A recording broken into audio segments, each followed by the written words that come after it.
안녕 탑도 우리 몰래 T야 double P D야 double G 합독의 흥악을 울려라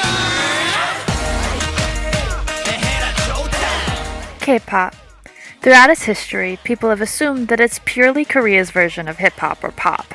However, this is a gross misconception of what K-pop actually is in the first place. While hip-hop is what jump-started the K-pop craze, there is so much more to it, including a sound that is very much all their own. Hello everyone, my name's Lara Augustine, and I'll be showing you how K-pop groups are working to bring Korean sounds back into their popular music and mixing it with the hip-hop sound that K-pop started with. I'll explain briefly what K-pop actually is, then show the growth of these past years of artists who have been trying different combinations of hip-hop and traditional Korean sounds. Let's get started.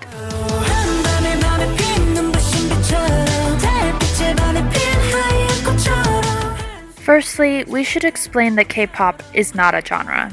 At least, not anymore. While it started out with mainly a hip-hop sound, it has evolved into being more of a descriptor for how the idols work and perform. To be precise, it's something that more accurately describes the idol lifestyle, not the music. The start of K-pop as we know it now is often agreed to be in 1992 when Seo Taiji and the boys debuted.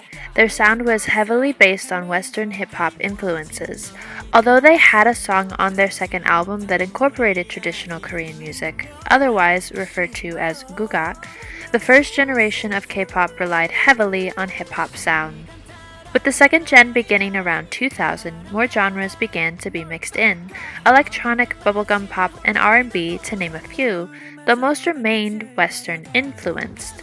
The beginning of the third generation around the 2010s saw some artists beginning to subtly mix both hip-hop and Gugak. Though what's probably one of the most earliest and most obvious homages to Gugak was in 2014 when boy group Top Dog released Arario.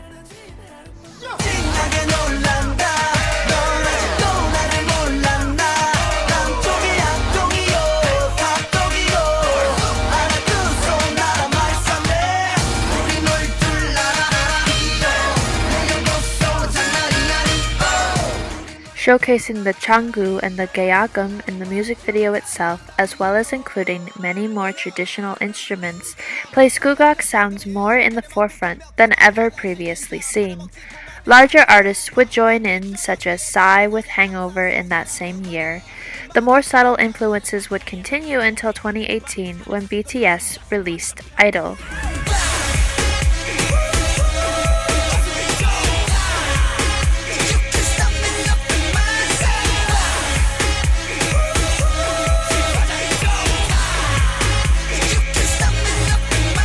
It is around this time that more artists saw the benefit of incorporating Gugak music and Korean culture in the forefront of their music, and many would strive to mix it with the hip-hop styles that came before. What we will be looking at are just some of the various ways these two styles have been mixed in K-pop and how that style has spread into other aspects of the music culture.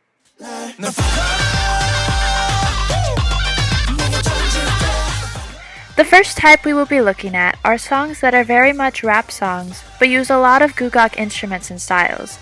Here are just some of the many examples.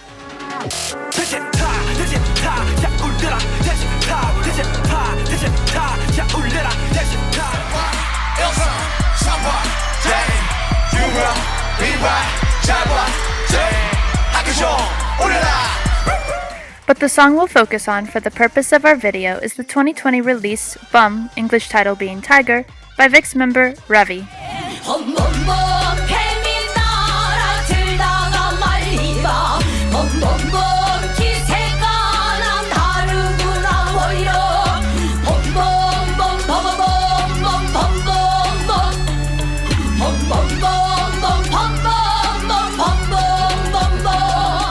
Not only does this song incorporate the traditional singing style pansari in the chorus, it uses the instruments gayagum, tipyangso, and nagag. But what do these sounds add to the song? The aggressive horn-like sound of the tipyangso adds a kick to what might otherwise be a simple rap beat, and the single-tone nagag adds a deeper hitting bass level.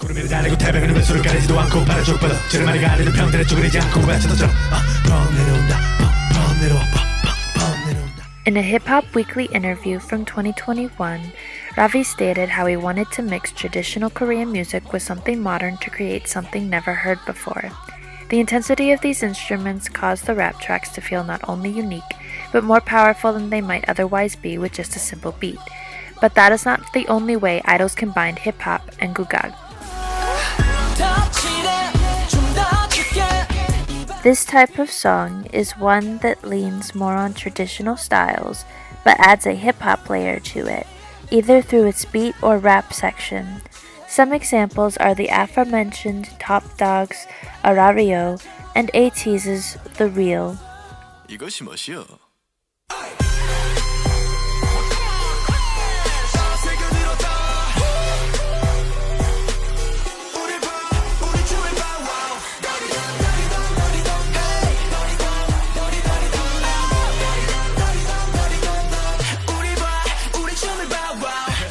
The song we will be taking a closer look at, however, is ONEUS's 2019 release, Lit.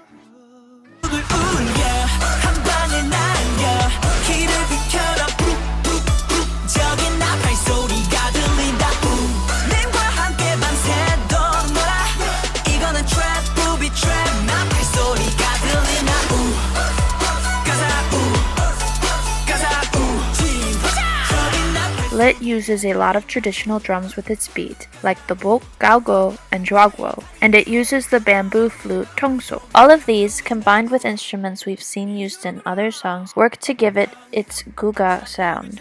The almost chant-like lyrics point to it as well. However, its more synthesized beat alongside the drums provide a more modern tone with its rap section using styles seen in earlier Korean hip-hop tracks.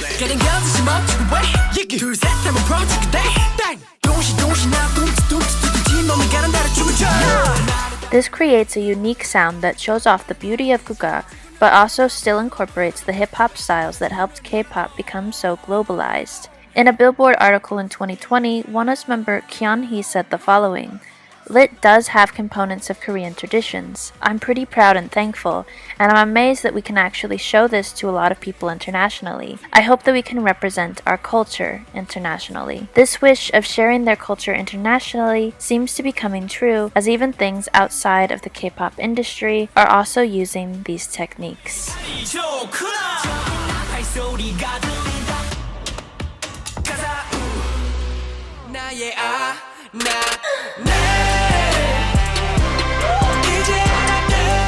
K-pop is using the influence of the popular style of mixing hip-hop and Gugak to mix K-pop and tourism through the Feel the Rhythm of Korea campaign, a campaign which used K-pop arrangements of Korean folk songs to share many different places to see in Korea. One such song is Gangang Sule with an arrangement by artist Gray.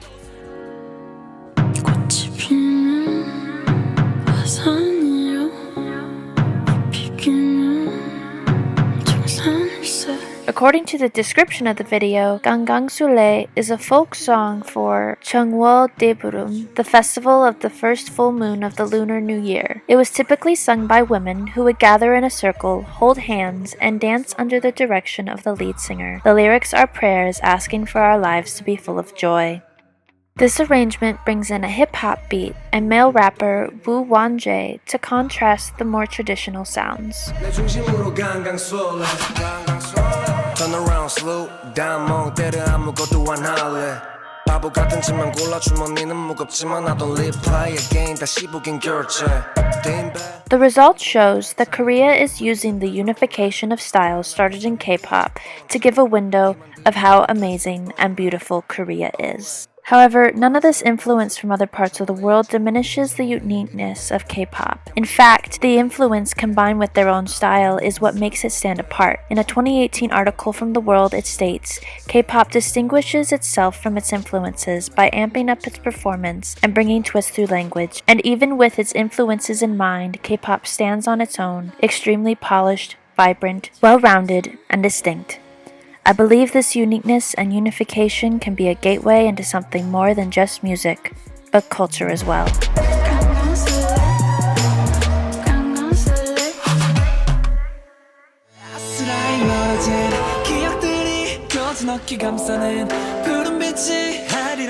The world has been looking at Korea more and more with the rise of K-pop. For many, it might be their first and perhaps only look into the Korean culture, and these artists are taking steps to ensure that the world gets at least a glimpse of what it's like, while keeping in touch with the hip-hop that helped it get known around the world. Hopefully, this will encourage those who had K-pop as their only exposure to Korean culture, instead have it just be their first step.